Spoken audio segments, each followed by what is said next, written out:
राजा शुद्धोधन खूप मोठे बलाढ्य पराक्रमी राजा होते।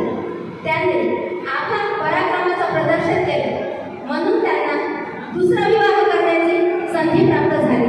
तर त्यांनी माझी दुसरी भार्या म्हणून निवड केली। मी आणि महामाया देवी एकाच पतीच्या छत्रछायेखाली आम्ही अगदी आनंदाने राहत होतो। माझी बहीण महामाया देवी खूप वर्षांनी गर्भवती झाली। तिने काठोकाठ भरलेल्या तेलाच्या वापराप्रमाणे 10 महिने गर्भधारण केला। जशी तिची प्रसूतीची वेळ जवळ येत गेली तशी तिने राजाजवळ आपली इच्छा प्रकट केली, मला प्रसूतीसाठी माहेरी जायचं। म्हणून राजाने तिच्या इच्छेला प्रमाण मानलं। तिची मोठ्या आलेल्या जम्यासह सोन्याच्या पालखीतून तिची पितृगृही रवानगी केली। वाटेतच स्वर्गात समान सुंदर असं लुंबिनी वन लागलं। त्या लुंबिनी वनामध्ये विश्रांतीसाठी थोडा वेळ थांबली। महामाया देवी शालवृक्षाजवळ गेली। सहजच हाताला फांदी लागेल अशी शालवृक्षाची फांदी योगायोगाने हातामध्ये आली। तिने हातामध्ये फांदी धरली तशीच ती झोका हाताने वर उचलल्या गेली। तशीच तिच्या पोटाला कळ आली आणि तिने उभ्या उभ्या एका सुंदर गोंडस राजपुत्राला जन्म दिला। 5व्या दिवशी कपिलवस्तू नगरीमध्ये मोठ्या आनंदाच्या सोहळ्यात ज्या बाळाच्या जीवनाचे सर्वच अर्थ सिद्ध झाले असं त्याचं नाव सिद्धार्थ ठेवण्यात आलं। 7व्या दिवशी माझी बहीण महामाया देवीला मरणाची चाहूल लागली। तिने मला आणि शुद्धोधन राजांना जवळ बोलावलं आणि म्हणाले, हे महाप्रजापती, तू माझ्या या बाळाची माझ्यापेक्षाही श्रेष्ठ आई होशील यात मला शंका नाही। तुम्ही दोघंही पती पत्नी माझ्या बाळाचं संगोपन अगदी चांगल्या प्रकारे कराल यात मला मुळीच शंका नाही। परंतु जे 8 विद्वानांनी आणि असित मुनींनी माझ्या बाळाचा भविष्य वर्तवलं की हा आयुष्यात उद्धव होणार, मला मरणाचं तर अजिबात दुःख नाही। परंतु माझा पुत्र हा जेव्हा उद्धव होईल तेव्हा मी ते बघण्याला नसणार याचं मला खूप दुःख वाटते। असं म्हणून तिनं ते बाळ माझ्या ओटीत टाकलं आणि ती मरणाला प्राप्त झाली।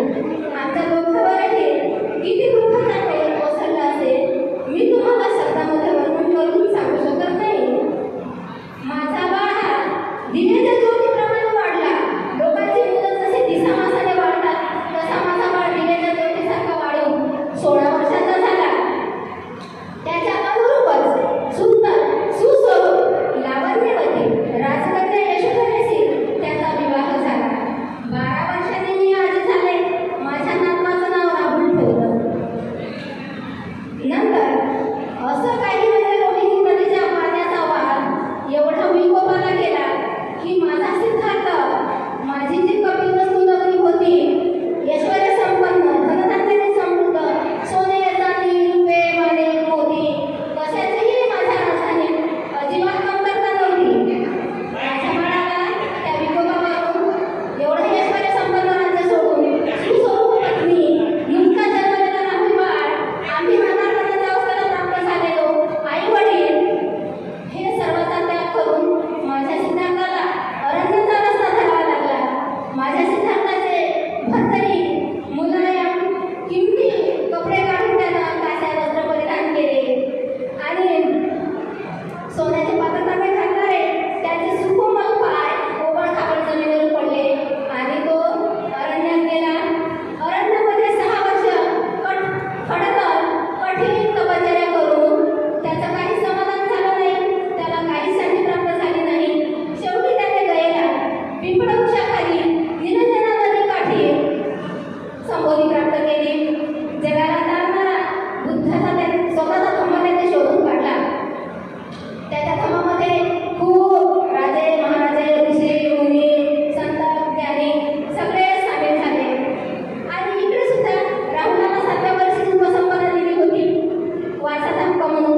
भगवंत तयार होईल